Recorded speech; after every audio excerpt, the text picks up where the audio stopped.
Welcome to Lesson 5 in the Healthy Eating, Abundant Living book. Last night, my husband and I had the opportunity to see the group Celtic Woman perform.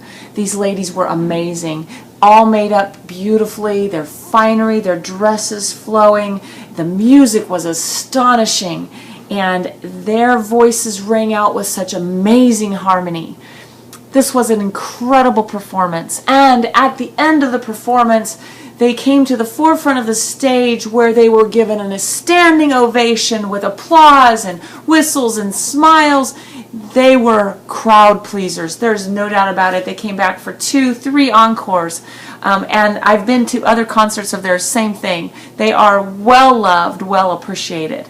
I can't help but wonder what would happen if at the end of this performance they came to the forefront of the stage and all of the people filling every seat in the community center or the auditorium in which they're presenting their performance just sat, hands folded, frown on their face.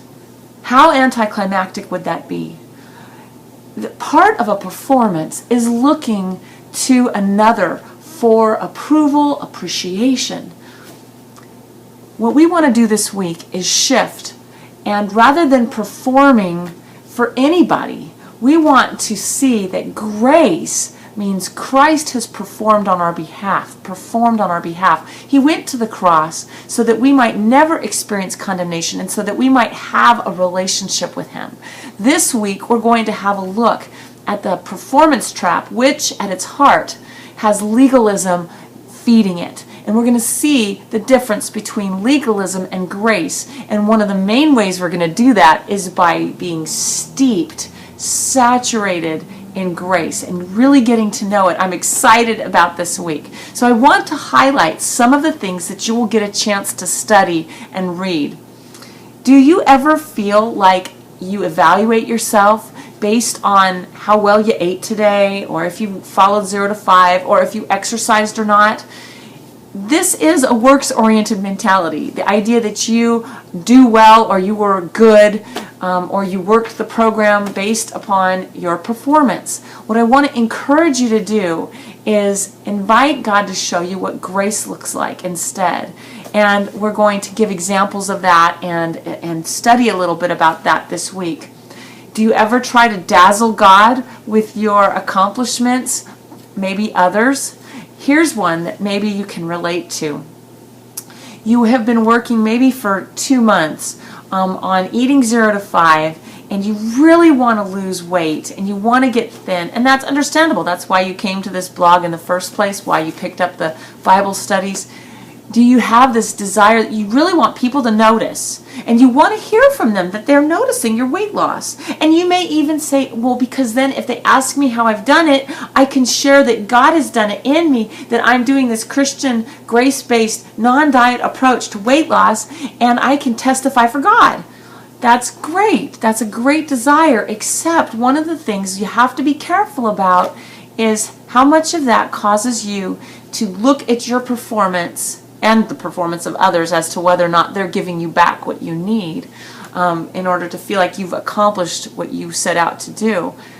But perhaps instead of being performance-oriented, if we were to get to know God better and love Him more and more as we get to know Him better and what He's really like, then it wouldn't be so much about winning anybody's approval or the accolades or supposedly telling them about God, but instead it would be a heart of love, a heart of devotion for God, for people, and I just want to be available to God. And as He moves in me, I'm going to go with Him in the direction He goes. As He guides me, I'm going to follow Him closely because I want to do what He calls me to do, not to perform, but because I just love Him. I've heard people say, I'm so frustrated with myself, I just keep letting God down. The truth is, God isn't being held up by you in the first place. In fact, you kind of got it reverse. He's the one who is the sustainer and creator and supporter of all things, including you in your weight loss efforts or in your efforts to grow in eating between hunger and satisfaction. And so we've got to get away from this performance mentality that says, I am going to be letting God down, or I'm going to be impressing him, or whatever it might be. Many of us walk a tightrope of perfection. The authors refer to it as on page 80. And we are raised in our society, especially women, are raised that we have to wear a lot of hats. We have to do a lot of roles. We have a lot expected of us. And so very often we become very performance oriented. And so we have to be cautious, because legalism lurks in every little nook and cranny, partly because we can feel good. If we have a checklist of things that we need to do, we can say, I did them. At the end of the day, I've accomplished my checklist. I'm a good person. There's nothing wrong with checklists. We just have to be careful. What do we look to those checklists for? Do we look to them to feel good about ourselves, or are we looking to the Lord and seeing his complete approval and love for us, which is based on Christ's gift at the cross? That God looks upon us and sees the righteousness of Christ. He who knew no sin became sin for us, so that in him, Jesus, we might become the righteousness of God. So that when God looks upon you, no matter if you have eaten beyond 5, or if you got on the scale 20 times today and you're beating yourself up for that, God says, cease striving. Know that I am God and I love you completely. We've got to believe that. Our God is awesome, and he's loving, and he's gracious.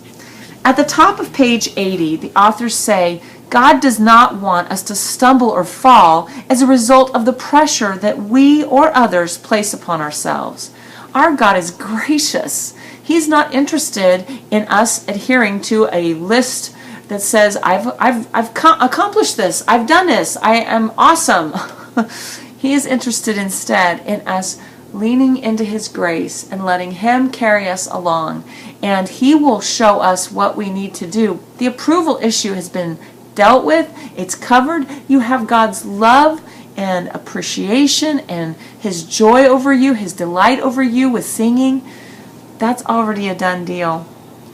On page 80, the authors say, the Isle of Grace in your healed journey means it's okay on occasion to eat past a 5. Oh, can you believe that? Or to forego your regular exercise plan. And when I began to add exercise into it, I remember feeling sick one day. And I remember my dieting mentality reared its ugly head. And it was, oh no, I can't exercise today. I feel too sick. I'm going to gain weight. That is a performance-oriented, legalism-based mentality.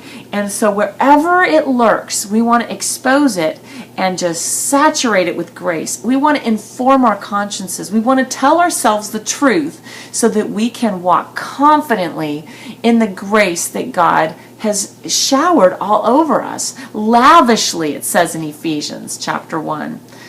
On page 81, then, we begin a discussion of legalism versus grace, and it's pointed out to us that diets are often rooted in legalism. Think about the diets you've been on and what is expected of you, and you either do it or you don't do it. The authors take us to Colossians chapter 2, verses 20 to 23, which say, since you died with Christ to the basic principles of this world, why, as though you still belong to the world, do you submit to the world's rules? Do not handle, do not taste, do not touch. Does this sound familiar? These are all destined to perish with use because they are based on human commands and teachings, not on God's commands and teachings. Such regulations or rules or good lists and bad lists indeed have an appearance of wisdom, with their self-imposed worship, their false humility, and their harsh treatment of the body, but they lack any value in restraining sensual indulgence. We can fix the food till the cows come home, but what is really the problem is my heart. I can still be greedy and overindulgent with any food, no matter how nutritionally dense it may be, no matter how beneficial that food may be. So this week, you get an opportunity. You're asked in some of these exercises to look at some of the self-imposed rules that you have welcomed into your life. This is going to be tricky. I hope that you're on board. Ask God to strengthen you and give you wisdom for it. You get to expose any places where legalism may lurk. And then at the top of page 82, there's the freedom that conforms, and the authors have a great discussion about that. When we truly believe that God's grace is upon us, our spirit of striving subsides. It subsides.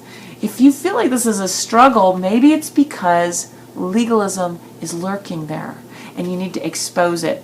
Choosing God as the source of our love and resting in His grace empowers us to choose that which is constructive and beneficial in our lives. And this is where they discuss doing it as a response to God's grace rather than as a restraint of legalism. It's an interesting discussion. Another thing that we get to do is look at the fruit of the Spirit. The Holy Spirit, who we've talked about in our study so far, He lives inside of us. Our bodies are not our own. They were bought with a price.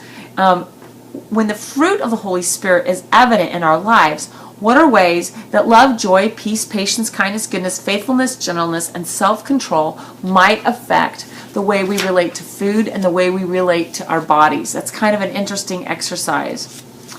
I love the excerpts that the authors have included from the Thin Again book, which is also known as Hunger Within book. And here's one from the Thin Again book.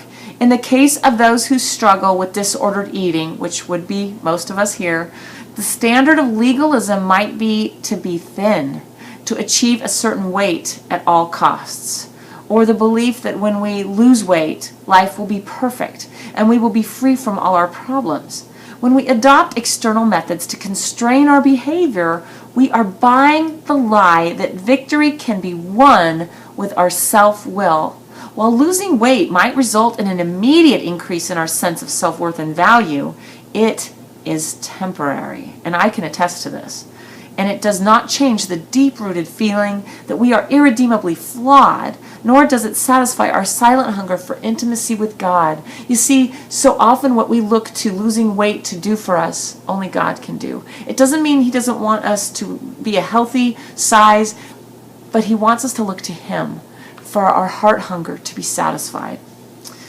We're reminded on page 85 that there are no forbidden foods, and I want to encourage you, if you have not yet, begin to look at entering phase 2 of Thin Within, where you discern how does your body feel in response to different foods that you eat. There are many beneficial foods that you can eat and actually enjoy. Your taste buds might thank you. Between the parameters of 0 and 5 still, of course. Just because a food is beneficial does not mean it's a freebie like we thought of in dieting terms in the past. No, every food counts. It can satisfy your physical hunger. It's great if you want to pick a beneficial food to do that, something that's nutritiously dense, whole grain or whatever it might be. That's great, but it's not a free food. It still counts as to eat within hunger and satisfaction. I just want to close with this thought from page 86. Know that God's perfect love can cast out your fears and allow you to embark on a freedom-filled way of eating and living. A lot of times we are fearful as we let go of our good foods and bad foods lists. And we need to inform our conscience. We need to turn to the Lord and say, Lord, this I do for your glory. I want to exalt you in my eating and drinking and in anything I do. Please show me what that looks like in this situation. Ask Him to show you where legalism lurks this week, and also ask Him to help you be totally saturated and steeped in His grace, that the fruit of the Holy Spirit might just be so evident in your life that you can sense His company, His presence constantly, that you know He's with you, loving you, approving of you, and you need nobody else's approval. You've got the God of the universe loving you. Have a great study this week.